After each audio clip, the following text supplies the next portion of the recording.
सुंदरपदार एक plotting project जोटा कि बीडीए लेआउट अप्रूव हो सारी ऑलरेडी तेणु आपण मानकर किसी असुविधा नहीं रजिस्ट्रेशन हबारे ऑलरेडी बीडीए लेआउट अप्रूव प्रॉपर्टीटा एगुड़ा सब है गवर्नमेंट रोड सर्वसाधारण गवर्नमेंट रोड जार विड्थ रहा अराउंड 30 फुट प्लस अच्छी सब यहाँ है प्रोजेक्ट यहाँ है एंट्रांस ये आप 30 फुट रोड पाइबे एंड सबूक वास्तु कम्प्लायंस हिसाब से प्लॉटिंग आप north and east facing plot गुड़ाक पाइबे यहाँ गोटे कॉर्नर प्लॉट पाइबे जोटा कि गवर्नमेंट रेवेन्यू रोड सहित प्लॉटिंग रोड रहा 30 फुट 1380 स्क्वायर फुट रु आम पाखे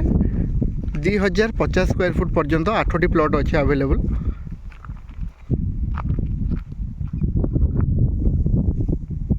तेणु इंटरेस्टेड जो मैंने अच्छा यथाशीघ्र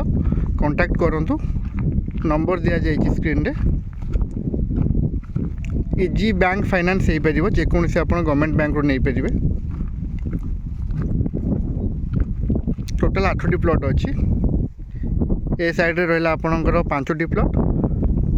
एपटे आपंकर रहा 3टी प्लॉट टोटाल 8टी प्लॉट बीडीए लेआउट अप्रूवाल हो सारी ऑलरेडी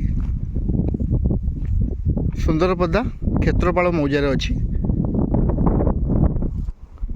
सीटी देखुए आप डुप्लेक्स प्रोजेक्ट ऑलरेडी डेवलप होपटे